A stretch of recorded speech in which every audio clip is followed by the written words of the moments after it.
Fayle, and I live in Victoria, British Columbia.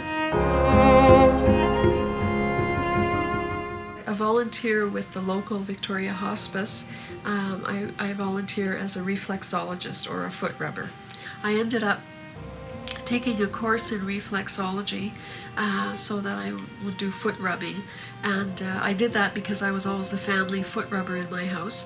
And so I took this course and started working on the unit and did it for 5 years and learned over the 5 years that it was really quite a lovely way to connect with people.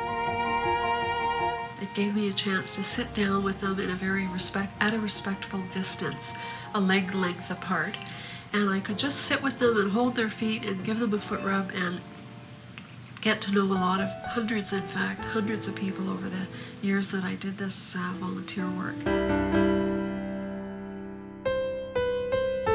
People quite often, family members that were sitting by the bedside or patients would say to me in quite an embarrassed way, "Oh, my feet are so ugly.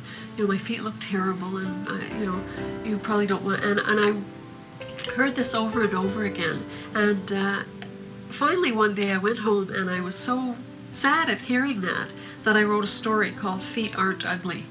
And I sat with people and I watched people's feet actually wilting. It looked like they were wilting as they were dying.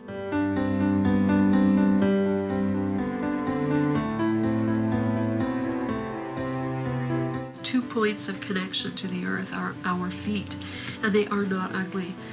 Feet are never ugly, whether they're webbed toes or bony or weird-looking toenails. They are our feet, and they carry us throughout life.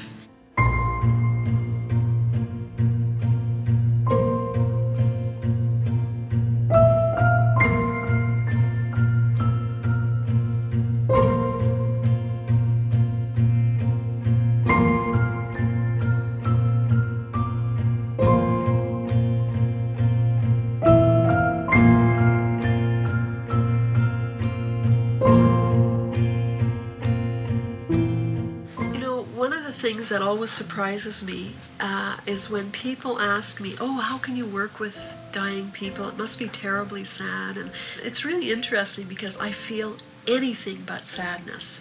I feel, surprisingly, an incredible amount of joy, because at that stage of the game for people, there's very little BS going on, and so people have a tendency to be very, very real and authentic, and in ways that we don't generally see every day. I rarely go home from hospice without feeling that I'm walking 2 feet off the ground.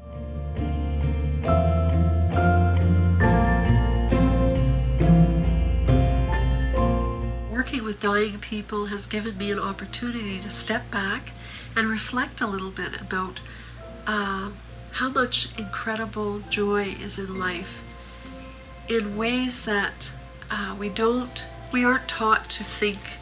A lot of people think you'll get your joy from your job or achievements, those kind of things, but personal connection. And everybody says the same thing. Everybody says the relationships in my life are the most important, and I see it played out over and over again.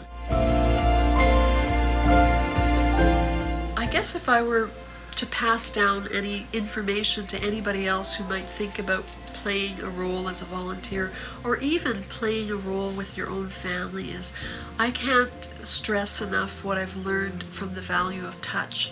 Very, very simple touch, but connecting with each other on a visceral level.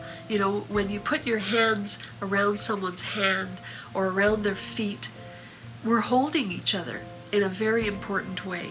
I think it's really valuable, and I think it's something that when someone's dying, we should not step back, but we should step forward and hold each other. And I think there's tremendous value for everybody in that, not just the dying person, but everybody connected to it.